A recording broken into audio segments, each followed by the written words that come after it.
Bismillahirrahmanirrahim. Assalamualaikum warahmatullahi wabarakatuh.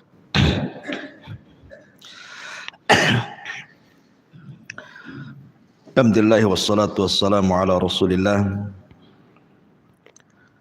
wa ala alihi wa sahbihi wa mawalah wa la hawla wa la quwata illa billahi wa ba'du. Alhamdulillah, di subuh kali ini kembali kita bisa duduk setelah melaksanakan kewajiban Allah Subhanahu wa taala salat subuh berjamaah. Kembali insyaallah kita akan hidupkan kembali kajian Senin pagi di Masjid Nidaul Ilmi. Dan pagi ini kita akan membahas satu pembahasan yang sangat viral, masih bicara tentang dunia paranormal. Di dalam surah Al-Baqarah ayat 102, Allah Subhanahu wa taala berfirman, "Wattaba'u ma tatlu syayatinu ala mulki Sulaiman." Dan mereka mengikuti apa yang dibacakan syaitan-syaitan pada zaman kerajaan Sulaiman. Wa ma kafara Sulaiman walakinna syayatina kafar. Dan tidaklah Sulaiman melakukan kekufuran, akan tetapi syaitan-syaitan itulah yang berlaku kufur. Yu'allimuna an-nasa sihra. Mereka mengajarkan kepada manusia tentang sihir. Wa ma unzila 'alal malakaini bi Babila Harut wa Marut. Dan apa yang diturunkan kepada dua malaikat di Babylon yang bernama Harut dan Marut. Wa ma yu'allimani min ahadin hatta yaqula innama nahnu fitnatun fala takfur. Dan tidaklah keduanya, maksudnya Harut dan Marut, mengajarkan sihir tersebut kecuali akan berkata, kami ini hanya mendatangkan fitnah, maka jangan kufur. Fayata'allamuna minhuma ma yufarriquna bihi bainal mar'i wa zawji. Akan tetapi mereka juga malah terus mempelajari dari Harut dan Marut apa yang bisa memisahkan seseorang dengan pasangannya. Wa ma hum bidarrina bihi min ahadin illa biidznillah. Dan tidaklah mereka mendatangkan madarat kepada siapapun kecuali karena izin Allah Subhanahu wa taala. Wa yata'allamuna ma yadurruhum wa la yanfa'uhum. Dan mereka mengajarkan apa yang mendatangkan madarat kepada mereka dan tidak membawa manfaat. Wa laqad 'alimu laman ishtarahu ma lahu fil akhirati min khalaq. Dan sungguh mereka telah mengetahui, barang siapa yang berlaku jual beli dalam masalah sihir, ma lahu fil akhirati min khalaq, tidak ada bagian baginya kelak di akhirat. Wala bi'sa ma syarau bihi anfusahum, dan amat buruk apa yang mereka jual belikan, lau kanu ya'lamun, seandainya mereka mengetahuinya. Al-Baqarah ayat 102 ini, dari asbab nuzulnya adalah ada dua perkara yang sangat masyhur yang disebutkan para ulama tafsir. Asbab nuzul yang pertama, ketika orang-orang Yahudi Madinah dari kalangan Bani Quraidah, kemudian Bani Qunaiqah dan Bani Nadhir, Sebelum hijrah Nabi SAW, orang Yahudi ini mendengar desas-desus di Mekah, ada orang ngaku Nabi. Tentu dari orang-orang yang safar melakukan perjalanan, orang-orang musyrik Mekah ke Madinah, ke Yathrib. Sehingga orang-orang musyrik Mekah yang safar ke Yathrib ini terkadang menceritakan kondisi Mekah kepada orang-orang Yahudi Madinah, termasuk juga menceritakan tentang kemunculan orang yang ngaku Nabi. Lah di antara mereka ada yang kemudian menceritakan ayat-ayat yang dibacakan Nabi SAW. Lah ketika Nabi SAW kemudian membacakan ayat yang berkenaan dengan Nabi Sulaiman, di mana Al-Quran menetapkan kenabian Sulaiman, maka orang-orang Yahudi tidak terima, karena bagi mereka Sulaiman itu bukan nabi. Orang-orang Yahudi menganggap sampai hari ini Sulaiman itu bukan nabi, tapi Sulaiman itu tukang sihir. Karena mukjizat yang diberikan kepada Nabi Sulaiman itu berbeda dengan mukjizat yang diberikan kepada para nabi setelah dan sebelumnya. Dia bisa menundukkan angin, dia bisa menundukkan awan, dia bisa menundukkan binatang, bahkan alam jin sekalipun ditundukkan oleh Sulaiman. Bagi kita kaum muslimin itu mukjizat, tapi orang Yahudi menganggap itu sihir. Sehingga kemudian orang Yahudi tidak terima pernyataan yang mengatakan Sulaiman itu nabi. Mereka mengatakan Sulaiman itu penyihir. Dari sini turun ayat wattaba'u ma tatlus syayatin ala mulki Sulaiman wa ma kafara Sulaimanu walakinna syayatina kafar. Sulaiman itu tidak kafir. Maksudnya Sulaiman tidak mengajarkan sihir, karena sihir itu kekafiran. Maka bahasanya tidaklah Sulaiman berlaku kafir. Artinya Sulaiman tidak berlaku sihir, karena sihir itu kekafiran. Lalu siapa yang mengajarkan sihir itu? Walakinna syayatina kafaru. Setan-setan itu yang mengajarkan sihir, bukan Sulaiman. Ini asbab nuzul yang pertama. Asbab nuzul yang kedua,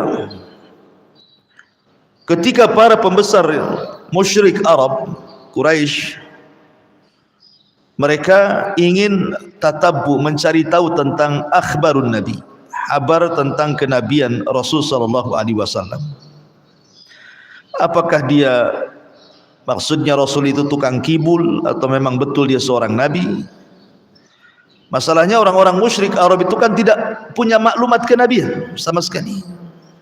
Jadi kalau ada orang ngaku nabi ini aneh. Lain dengan orang Yahudi, memang sudah ada maklumat kenabian akan lahir nabi akhir zaman, makanya mereka menanti-nanti. Sehingga kemunculan Nabi SAW di kota Mekah ini menggegerkan penduduk Mekah. Betul ke nabi atau bukan nabi? Maka sebagian pembesar musyrik datang ke Madinah bertanya kepada orang Yahudi, di tempat kami Mekah ada orang ngaku nabi, bagaimana pendapat kami terhadap mereka? Bukankah engkau ahli kitab? Dan dia pun yang ngaku nabi, ngaku diberikan kitab. Akhirnya kemudian orang Yahudi mengatakan, begini saja, kalau seandainya orang yang ngaku nabi di tempatmu ini bisa menjawab soalan, benarkan kenabiannya. Kalau tidak bisa menjawab soalan, dustakan kenabiannya. Lah di antara pertanyaan yang diajarkan orang Yahudi itu macam-macam. Tanya kepada dia soal ruh, tanya kepada dia soal makanan penduduk surga, tanya kepada dia soal Raja Dzulqarnain, tanya kepada dia soal Ashabul Kahfi, tanya kepada dia soal ruh, tanya kepada dia soal sihir. Salah satu pertanyaannya, tanyakan kepada dia soal sihir. Jadi orang-orang Yahudi itu ingin menyamakan ajaran Taurat dengan ajaran yang dibawa oleh Nabi itu. Maksudnya Nabi SAW. Lah salah satu yang ditanyakan, tanya kepada dia apa itu sihir. Maka ketika orang-orang musyrik Arab berjumpa dengan Rasul, salah satu yang ditanyakan adalah sihir. Apa itu sihir? Dari sini Allah Subhanahu wa taala firmankan, turun ayat, wattaba'u ma tatlu syayatin ala mulki Sulaiman wa ma kafara Sulaimanu walakinna syayatina kafaru yu'allimuna an-nasa sihra. Mereka mengikuti apa yang dibacakan Sulaiman, dibacakan setan-setan di kerajaan Sulaiman, dan tidaklah Sulaiman kafir, setan-setan itulah yang kafir, merekalah yang mengajarkan manusia tentang sihir. Dan apa yang diturunkan kepada dua malaikat di Babil, Harut dan Marut. Kemudian dijelaskan tentang bahaya sihir. Ini diantara asbab nuzul yang paling masyhur pada ayat Al-Baqarah 102. Taib. Ma'asyiral muslimin yang dimuliakan Allah Subhanahu wa taala. Di dalam Sahih Bukhari dan beberapa riwayat yang lainnya dijelaskan bahwa Nabi SAW bersabda tentang firman Allah Subhanahu wa taala yang diturunkan kepada para malaikat yang ada di langit. Ketika Allah berfirman, hatta idza fuzya an qulubihim qalu madza qala rabbukum qalul haq. Jadi Allah Subhanahu wa taala itu kalau menurunkan wahyu, maka suaranya seperti gemerincing besi rantai yang dipukul-pukul di batu, sehingga suaranya memeki dan membuat pingsan para malaikat. Apabila seluruh para malaikat yang ada di langit pingsan, maka yang pertama kali diberikan kekuatan untuk siuman adalah Jibril. Karena Jibril itu diantara satu sifatnya adalah dzu quwwatin inda dil arsy makin. Dia punya kekuatan dibandingkan malaikat lainnya. Dia yang pertama kali siuman. Kemudian Allah Subhanahu wa taala merintahkan kepada Jibril untuk diperintah kepada para malaikat yang ada di bawah sampai ke langit pertama. Karena ingat bahwa fi kulli yaumin huwa fi sya'n. Setiap hari itu Allah punya kesibukan. Di bumi ini Allah punya kesibukan kepada makhluknya. Dalam satu hari itu terkadang mematikan, terkadang menghidupkan, terkadang menggersangkan, terkadang menghijaukan, terkadang menghancurkan, terkadang mendamaikan. Terkadang banyak soal persoalan di bumi, kan setiap hari ada takdir-takdir yang Allah takdirkan kepada hamba. Allah itu sibuk setiap hari. Fi kulli yaumin huwa fi sya'n. Artinya banyak peristiwa dan kejadian di bumi yang Allah sudah qada dan qadarkan di Lauhil Mahfuz. Lah apabila Allah Subhanahu wa taala hendak mentanfid, melaksanakan apa yang sudah menjadi ketetapannya, maka Allah akan perintahkan Jibril, dan Jibril akan memerintahkan para malaikat untuk mentanfid perintah Allah, melaksanakan perintah Allah dari qada dan qadar yang berlaku di permukaan bumi. Maka apabila Allah sudah berfirman, maka Jibril kemudian akan turun dari mulai malaikat pemikul arsy yang paling tinggi sampai kepada malaikat-malaikat yang ada di langit pertama. Lah malaikat-malaikat yang ada di langit pertama ini bertanya kepada Jibril, "Ya Jibril, madza qala rabbuna?" Jibril, titah perintah apa yang Allah perintahkan kepada kami? Maka Jibril akan memerinci, kamu harus begini, kamu harus begitu, tugas ini kamu, tugas itu, tugas ini. Semua malaikat sudah ada tugasnya masing-masing. Maka setelah kemudian malaikat ini bertugas, maka mereka turun ke bumi. Ada yang menumbuhkan rumput, ada yang menjadikan tumbuh buah-buahan, ada yang digersangkan, ada yang disuruh buat tsunami, ada yang disuruh buat gempa, ada yang disuruh mematikan, ada yang disuruh menghidupkan, begitu. Ya, malaikat melaksanakan perintah Allah Azza wa Jalla. Lah ketika Jibril alaihi salam mewahyukan sesuatu dari Allah Azza wa Jalla kepada para malaikat yang ada di langit pertama, di bawah langit pertama itu ada maqaida lis-sam'i, ada tempat-tempat curi dengar bangsa jin. Jadi jin itu mereka akan naik dari bumi ke langit dengan cara seperti panjat pinang. Jadi mereka satu bahu ke bahu terus sampai ke langit. Ya. Kemudian mereka membuat maqaida lis-sam'i, tempat-tempat untuk mencuri dengar wahyu. Jin yang paling atas yang berada di pos itu, maka mereka akan menguping kira-kira apa yang ditugaskan Jibril dari Allah kepada para malaikat di langit pertama. Pamannya Jibril menugaskan kepada malaikat, nih bulan depan kamu buat tuh gempa gitu ya. Kedengaranlah oleh Jibril, jin yang paling atas tuh, bulan depan akan terjadi gempa nih di Batam. Maka kemudian malaikat yang paling atas menghabarkan kepada malaikat yang bawah, nanti akan terjadi gempa, nanti sampai ke malaikat yang ada di bumi. Itu pun satu kalimat sudah ditambah dari jin ke jin itu menjadi 100 kalimat. Jadi satu kalimat yang benar, 99 kalimatnya dusta. Itulah jin ya kan, menambah-nambah. Dari mulai jin yang paling atas sampai jin yang paling bawah ditambah tuh satu kalimat, yang harusnya satu kalimat saja sampai bawah jadi 100 kalimat. Jin yang paling bawah disangkanya iya saja, padahal itu dusta. Lah jin yang paling bawah ini akhirnya mereka lah yang kemudian menjual belikan dengan para normal, para dukun. Mau enggak nih ada kabar gaib? Ya, mau. Tapi jin mengatakan wani piro kan gitu ya. Artinya nggak mungkin main free saja, harus ada harganya. Kalau kau mau bisa kufur, aku kasih berita. Kalau tidak mau kufur, aku jual ke orang lain. Dan para dukun pasti mau. Pasti mereka mau menjual iman dan Islam mereka kepada jin. Makanya mereka memberitakan apa yang mereka dengar dari langit. Masalahnya dukun sendiri tidak tahu bahwa yang diperjualkan jin kepada dia itu sesuatu kedustaan. Satu kebenaran, 99% kedustaan. Disangkanya itu sebuah kabar yang pasti. Mulailah dukun ini meramal sesuatu dari kalimat-kalimat yang dia beli dari kalangan jin, yang diambil dari pos-pos jin yang ada di langit. Akhirnya tidak sadar mereka meramal, rupanya ramalannya kebanyakan dusta dibandingkan benarnya. Ya, masalahnya dukun ini walaupun pendusta, sekali benar, yang benarnya itu yang diceritakan orang. Ustadz 99 salah, 99 benar gitu ya. Satu kesalahan, salahnya ini dibicarakan. Itulah bedanya dukun dengan ustadz nih kan.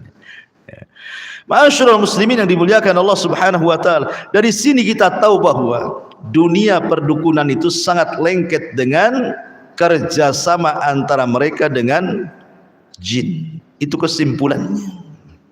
Kesimpulannya dunia perdukunan itu tidak lepas dari kerjasama mereka dengan jin. Bahasa ulama istikhdamus syayatin. Mereka menggunakan jasa-jasa setan untuk melakukan perdukunannya. Ma'asyiral muslimin yang dimuliakan Allah Azza wa Jalla, dunia perdukunan itu adalah musuhnya para nabi. Jadi musuh para nabi itu dukun-dukun. Anda kalau ingin tahu, cuma di zaman sekarang harusnya musuh ustad-ustad itu ya dukun harusnya. Jangan pula ustad jadi dukun kan itu, atau dukun pula jadi ustad. Mana satu yang benar? Para nabi itu musuhnya para dukun. Nabi Musa alaihi salatu wasalam siapa musuhnya? Para dukun, tukang-tukang sihir Fir'aun itu. Bagaimana Musa berduel dengan mereka, di mana Musa menghadapi sebuah fenomena yang disebut dengan sihrut takhil. Antum tahu sihrut takhil? Sihir itu kan ada dua macam, ada yang hakiki, ada yang khayali. Yang hakiki jelas tuh, kalau ngirim santet itu bisa buat orang sakit, orang lumpuh, jantungan, stroke, mati, ya itu ya. Itu jelas, ada hakikatnya. Atau kalau dalam keluarga memisahkan suami istri, gitu ya. Itu jelas sebagaimana dalam ayat Al-Baqarah 102. Tapi ada sihir itu yang khayali. Karena Musa ini kan dihayalkan, tukang-tukang sihir ini ngelempar apa? Lempar tali. Tali itu dilempar-lempar. Tambang-tambang itu dilempar-lempar yang sudah digunting-gunting itu semeter-semeteran itu dilempar-lempar. Tiba-tiba jadi ular. Musa terperanjat sampai dia akhirnya mundur ke belakang ketakutan. Padahal itu tambang. Inilah yang hari ini disebut dengan sihir hipnotis. Hipnotis itu bagian sihir, karena dia bagian daripada sihru khayali, sihir hayalan. Tapi kalau dunia hipnotis dibilang sihir nggak terima, tuh terserah anda lah, terima nggak terima. Kita bicara agama. Hipnotis itu bagian daripada sihir dan disebut dalam istilah kita syar'i itu namanya sihru khayali, sihir hayal, hipnotis itu. Gimana tidak sihir membuat orang tidak sadar? Ya kan? Kan membuat orang tidak sadar orang hipnotis itu. Orang lagi jual beli, ya. Kemudian yang hipnotisnya kan ngerokok, asapnya sampailah ke orang yang jualan itu. Belum bayar dah minta kembali. Kembalinya banget. Bayarnya aja belum. Terhipnotis dia. Ya. Atau orang yang ke ATM, tiba-tiba ditepuk saja, tepuk gitu kan. Harusnya dia yang ambil duit, orang yang nepuk itu yang ambil duit. Kan nggak sadar kan? Orang hipnotis. Terkadang dengan tatapan tuh. Ngobrol ditatap, lemes dia. Terus suruh buka kalung, suruh buka anting, semua dibuka dia, dikasih dia. Nah, itu sama dengan dalam Islam itu ada namanya penyakit ain, tatapan mata. Ya kan, ada itu penyakit ain tuh. Kalau natap saja jatuh orang itu. Jadi hipnotis itu bagian sihir.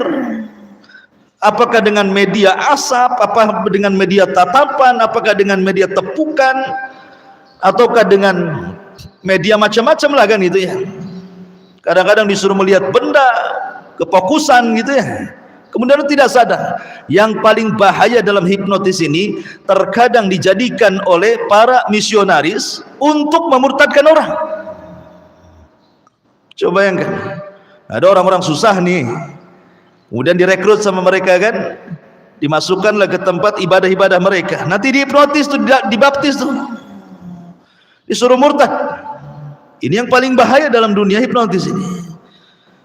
Kalau dia sampai kemudian dijadikan untuk memurtadkan orang, karena orang itu kan nggak sadar. Kok hipnotisnya nggak sadar, suruh ngomong apa saja dia ngomong.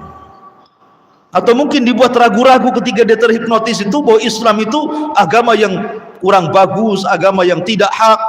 Kemudian bicara tentang ketuhanan, bisa saja akhirnya ragu-ragu kan, saat ketika dia tidak sadar itu. Ini bahaya. Makanya hipnotis ini masuk dalam kategori sihir khayali. Sihir khayali. Cuman masalahnya di negara kita ini, untuk melaporkan dukun ini repot karena tidak ada tersentuh pidana masalahnya. Cuma untuk melaporkan dukun, ditolak laporan. Tapi kalau seandainya ada orang bunuh sampai mati, langsung diproses. Padahal dukun bisa membunuh. Ya kan? Kenapa nggak ada buktinya? Katanya. Yang bunuhnya jin, nangkap jinnya gimana? Ngelaporkan jinnya itu, bingung polisinya. Ya, jadi susah sekarang dukun-dukun ini susah disentuh dengan hukum masalahnya, hukum pidana ini. Kalau mencuri jelas langsung diproses. Kali lapor dukun tak ada yang diproses. Susah apa lah buktinya katanya. Apalagi nangkap yang bunuhnya nggak nampak pula katanya. Tak mungkin lah kita pakai polisi jin gitu ya. Ma'asyiral muslimin yang dimuliakan Allah Azza wa Jalla. Jadi ketika mereka tidak tersentuh dengan hukum pidana, akhirnya mereka merajalela. Nyantai saja mereka nyihir orang gitu ya. Nyantet orang, nyakiti orang, melet orang, karena susah untuk pembuktiannya. Maka karena mereka susah kemudian disentuh oleh hukum, maka sudah seharusnya tugas para ustadz itu mewakili tugas para nabi, bahwa dukun paranormal, tukang sihir itu adalah musuhnya para nabi.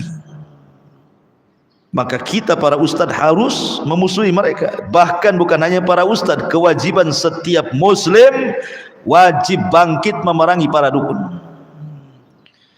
Karena sekali lagi para dukun musuhnya para Nabi. Ibrahim, siapa musuhnya? Namrud. Namrud orang bekerja sama dengan iblis. Ya. Hampir semua para nabi itu musuhnya dukun-dukun. Nabi SAW loh, musuhnya Yahudi. Yahudi itu terkenal tukang sihir. Siapa yang menyihir Nabi? Labid ibn Asam, Yahudi. 6 bulan Nabi SAW terkena sihir, ya. Sampai turun surah Muawwidhataini, Qul a'udzu birabbil falaq dan Qul a'udzu birabbin nas, yang diruqyahkan Jibril kepada Nabi SAW. Ma'asyiral muslimin yang dimuliakan Allah Subhanahu wa taala. Di antaranya di sini Allah Subhanahu wa taala menyebutkan madarat sihir. Apa madarat sihir? Madarat sihir adalah wa ma yu'allimani min ahadin hatta yaqula innama nahnu fitnatun fala takfur. Kalimat Harut dan Marut dalam ayat ini terjadi silang pendapat siapa mereka. Ada yang berpendapat Harut dan Marut itu 2 malaikat yang Allah turunkan ke bumi untuk ditugaskan mengajarkan sihir. Tetapi ketika Allah Subhanahu wa taala menugaskan Harut dan Marut untuk mengajarkan sihir, itu bukan berarti Harut dan Marut mengajarkan sihir betulan, tidak. Ini sebagai ibtila. Ibtila itu ujian kepada manusia. Apakah dia mau mempertahankan tauhid ataukah kufur? Manusia kan harus diuji. Betul tak keimanannya?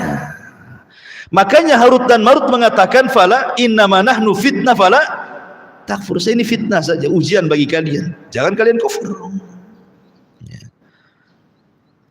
Jadi malaikat Harut dan Marut ini mengajarkan sihir hanya untuk ibtila saja. Ibtila itu maksudnya ketika manusia belajar sihir kepada Harut dan Marut bukan untuk diamalkan, bukan. Hanya sebagai pengetahuan supaya tahu bahwa ini adalah perbuatan setan, tidak boleh dilakukan.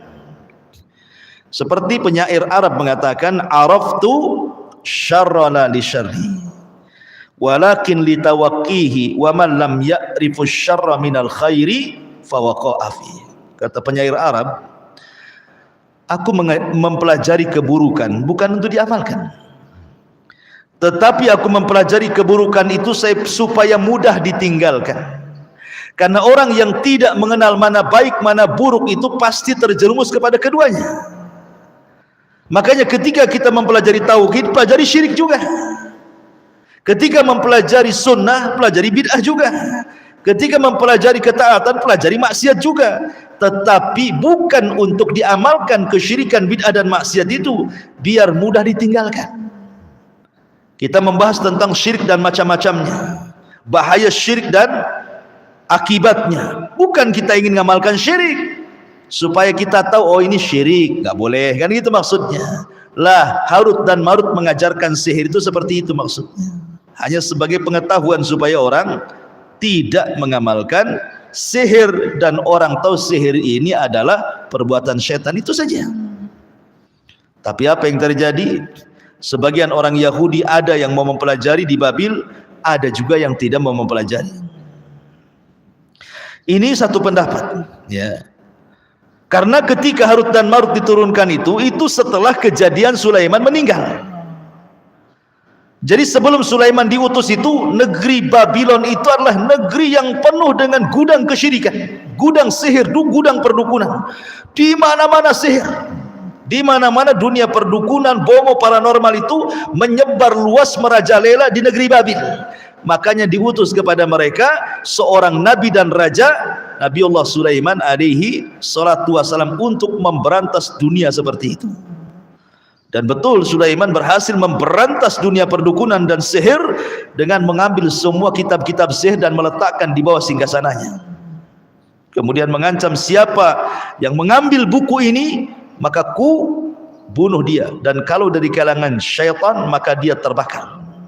Maka selama Sulaiman berkuasa tidak ada tukang sihir, semua tunduk, karena jinnya aja tunduk. Baru Sulaiman meninggal dunia, generasi terbaiknya meninggal. Setelah itu kemudian manusia mulai tergoncang akidahnya. Ya, kemudian Harut dan Marut diturunkan untuk menguji manusia. Ini satu penafsiran. Penafsiran yang kedua, Harut dan Marut itu bukan malaikat, tapi manusia, namanya Harut dan Marut. Saking solehnya, maka keduanya disebut malakaini, dua malaikat. Saking solehnya sampai disejajarkan dengan dua malaikat. Jadi ketika kemudian iblis ini mengetahui Sulaiman meninggal dunia, dia ingin mengambil buku-buku sihir yang ada di bawah singgasananya itu. Tapi kan tak bisa karena sudah dikutuk. Dan Sulaiman sudah mengatakan siapa yang ambil dan dia kalangan jin pasti terbakar. Gak berani. Akhirnya iblis ini dengan gayanya mencari orang yang bisa mengambil buku itu. Dicarinya Harut dan Marut. Harut Marut itu orang soleh. Kemudian pura-pura mengatakan, Harut ya Marut, maukah kutunjukkan kepadamu tentang kesaktian Sulaiman? Tidak bilang sihir, tentang kesaktian Sulaiman. Kenapa Sulaiman bisa menundukkan angin, bisa menundukkan jin, bisa menundukkan ini itu? Maukah kuhabarkan? Kata Harut dan Marut, kenapa tidak kau saja? Kata iblis, tidak mungkin lah, bagusnya dirimu. Akhirnya ditunjukkan kemana? Ke bawah singgasana Sulaiman. Rupanya isinya kotak sihir semuanya. Dipelajarilah oleh Harut dan Marut. Mereka tidak tahu itu sihir. Kemudian akhirnya manusia banyak yang datang kepada Harut dan Marut. Rupanya Harut dan Marut sudah paham setelah selesai mempelajari kitab-kitab itu bahwa ini kitab sihir. Maka Harut dan Marut mengatakan kepada manusia, saya tidak akan mengajarkan ini kepada kalian karena takut kekufuran. Tapi kalau hanya sekedar pengetahuan saja saya ajarkan. Innama nahnu fitnatun fala takfur. Ini ada juga penafsiran seperti itu. Ya. Ma'asyiral muslimin yang dimuliakan Allah Azza wa Jalla. Tetapi kemudian sebagian orang-orang Yahudi, mereka nekat belajar, kemudian nekat menyebarkan. Akhirnya merekalah orang yang pertama menyebar sihir sejak zaman runtuhnya kerajaan Sulaiman sampai zaman Nabi SAW. Bahkan sampai hari ini. Dan itu diikuti oleh kaum muslimin. Belajar kepada mereka. Kata Nabi SAW, la tattabi'anna sanana man kana qablakum shibran bi shibrin wa dira'an bi dira'in hatta law dakhalu juhra dhabbin la dakhaltum. Kalian akan mengikuti tata cara umat sebelum kalian, maksudnya Yahudi dan Nasrani, sejengkal demi sejengkal, sehasta demi sehasta, sampai pun kalau mereka masuk ke liang biawak, padang pasir sekalipun kau ikut di belakangnya. Termasuk ilmu sihir. Bahkan herannya dunia Islam, terutama di negeri kita ini, kebanyakan para pelakunya Muslim. Ya kan, bukan Yahudi. Karena Yahudi kan sedikit di negeri kita ini. Kebanyakan orang Islam tuh yang melakukan praktik sihir itu. Cuman repotnya, yang membuat orang terkecoh ini karena para pelakunya tidak seperti dukun tempo dulu. Kalau dukun tempo dulu kan jelas mana dukun mana ustadz. Ya kan, kalau dulu, karena dukun zaman dulu itu biasanya tinggal di perbatasan-perbatasan desa, di lereng-lereng, di bukit-bukit, di hutan-hutan, rumahnya pun gubuk, kadang ada tengkoraknya, kadang ada menyannya, orang takut mau datang. Ya.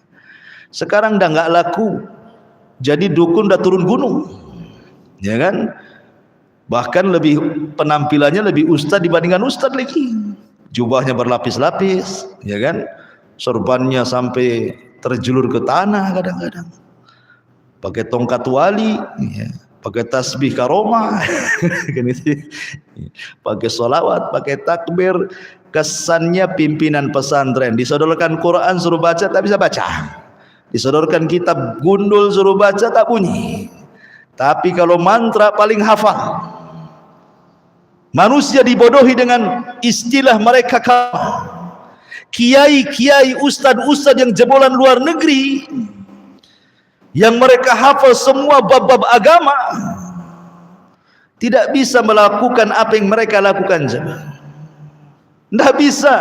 Ustaz-ustaz yang sudah S1, S2, doktor, profesor loh, jurusan hadis, jurusan fikih, jurusan apa coba bayangkan. Tetap saja ditonjok sakit. Ya, tak ada dia mental-mental yang nonjok tuh. Tetap saja ditusuk ya kena, dibakar ya kebakar. Ini orang yang gak jelas mondoknya, baca Quran saja belum pernah dites, macam mana baca kitabnya, ditanya hukum fikih bisa enggaknya enggak jelas, tapi kemampuan karomahnya luar biasa. Luar biasa dia, bisa nonjok orang mental ya kan ya. Ditusuk loh, nggak bisa. Sampai dilawan 10 orang mental yang 10 orang itu. Kalau ilmu ini dikuasai para sahabat Nabi, tidak ada perang itu kalah ceritanya. Aneh ya. Bagi saya ini aneh, kenapa kok ustadz-ustadz yang ilmunya tinggi-tinggi dalam agama kok tidak bisa melakukan seperti ini? Kok orang-orang yang kayak gini bisa melakukannya?